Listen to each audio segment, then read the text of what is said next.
풀타임 출전한 이강인은 1등 공신이 되며 화제입니다. 지난 턱없는 프랑스 매체의 비난에 전혀 동요하지 않고 오히려 펄펄 날았던 이강인입니다. 따라다녔던 의문 부호도 자연스럽게 없어졌습니다. 프랑스 매체 푼 메르카토는 이강인은 중앙 미드필더에 나와 멋진 팀플레이로 득점포를 가동했다. 그의 시그니처 슈팅으로 자신감을 되찾은 이강인은 전반 내내 많은 가능성을 보여줬다. 그는 경기 중심에서 활약했다. 이제 이강인은 2024 아시안컵에 나간다.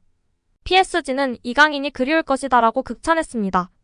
겟 풋볼 프렌치 뉴스는 경기 후 솔직히 엔리케 감독의 선수 선택에 대한 의구심은 있었다.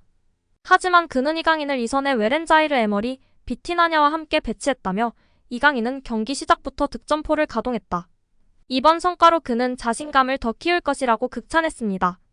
그러면서 이강인은 브래들리 바르콜라와 함께 빠르고 깔끔하게 윙에서 플레이를 하곤 했다고 보도도 했습니다. 매체는 한국은 이번 아시아축구연맹 아시안컵에서 강력한 우승 후보다. 이강인은 몇 주 동안 팀에서 이탈하는데 파리 사람들이 그의 대표팀 차출로 고통을 겪게 될 것이라고 전하며 팬들의 공감과 지지를 받고 있습니다. 이강인 선수의 우승을 통해 대표팀 합류를 앞두고 기분 좋은 낭보를 전했습니다. 이적 후 첫 우승 트로피를 거머쥐며 64년 만에 아시안컵 우승에 도전하는 클린스만호의 좋은 기운을 선사했는데요. 이날 골맛을 본 이강인 외에도 손흥민, 황희찬 등 공격진의 골 감각이 눈에 띄게 올라 있습니다. 손흥민과 황희찬은 잉글랜드 프리미어리그에서 각각 12골, 10골을 기록 중입니다. 괴물 수비수 김민재는 2일 대한축구협회 올해의 선수를 수상한 뒤 최근 대표팀 공격수들의 화력이 워낙 좋다며 수비수들이 집중한다면 좋은 결과가 있을 것이라고 자신감을 보였습니다. 반면 일본 진영에선 벌써 분열 조짐이 일고 있습니다. 일본 대표팀 명단 77%를 유럽파 선수들로 채웠지만 빅리거들이 아시안컵 합류를 앞두고 불만을 쏟아냈다고 하는데요. 아시아 최고 몸값을 자랑하는 구보 다케우사는 내게 돈을 주는 팀은 레알 소시에다드라며 강제로 아시안컵에 갈 수밖에 없다고 말했습니다. 아스널의 수비수 도미아스 다케이로도 아시안컵을 왜 1월에 하는지 모르겠다고 불평했다고 전했는데요. 과연 한국 대표팀이 64년 만에 아시아의 정상 자리에 설 수 있을지 팬들의 관심과 기대가 높아지고 있는 상황입니다. 우리 선수들 부상 없이 맹활약하여 우승하길 기대하고 응원하겠습니다. 툴루즈와의 경기 후 프랑스 현지 매체들의 반응을 살펴보면 먼저 카날 서포터즈는 골이 얼마나 아름다운가요? 덴벨레와의 합작이라는 게시물을 올리며 극찬했습니다. 카날 스포츠는 앞서가는 데는 2분 35초면 충분했다 이강인 이라는 게시물로 극찬했습니다. TNT 스포츠에서는 센세이션 이강인의 슈퍼 팀무브가 골을 만들어냈다며 극찬했습니다. 비티냐의 전환 패스를 덴벨레가 만들어주고 이강인이 멋지게 마무리한 팀워크를 극찬하는 매체였습니다. 이어 베렌 스포츠 USA는 이강인이 환상적인 플레이로 골을 성공시켰다. PSG 리포트에서는 이강인이 파리의 2024년 첫 번째 골을 성공시켰다. 등의 반응을 보이며 이강인의 맹활약과 골을 극찬했습니다. 경기 후 현지 팬들은 이강인은 마스터 클래스야 마지막에 당한 모욕은 안타까웠어. 오늘 최우수 선수에 뽑힐 만한 자격이 충분했어. 내가 볼 때에는 메시보다 잘하던데? 이강인 축하합니다. 저는 친구도 여친도 직업도 돈도 없습니다. 취미도 없죠. 제가 가진 것은 이강인 뿐입니다. 제 옆에는 이강인 선수가 있었고 저의 삶이 다 열정이에요. 이강인을 무척 좋아합니다. 등의 반응을 보였습니다.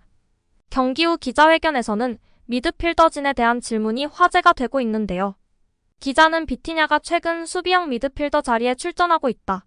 그는 미드필더 자리가 더 잘 어울리는 것 같은데 어떤 점에서 그를 수비형 미드필더로 기용하는지 물었습니다. 엔리케 감독은 제가 보기에도 그는 미드필더가 맞아요. 그러나 그는 윙어도 봤었고 지난 경기에서 몇 차례 수비형 미드필더도 봤었습니다. 그의 장점은 공간을 찾는 것과 활동량인데 수비형 미드필더는 활동량이 중요하진 않죠. 항상 공을 받을 수 있는 자리를 잡으면 됩니다. 직접 패스길이 없으면 간접으로 찾으면 됩니다. 가능한 간결하게만 패스하면 되고 방향을 전환하는 역할을 담당합니다. 비티냐에게 딱 맞는 포지션은 아니지만 잘 해냈습니다. 이전 경기와 오늘 경기에서 말이죠.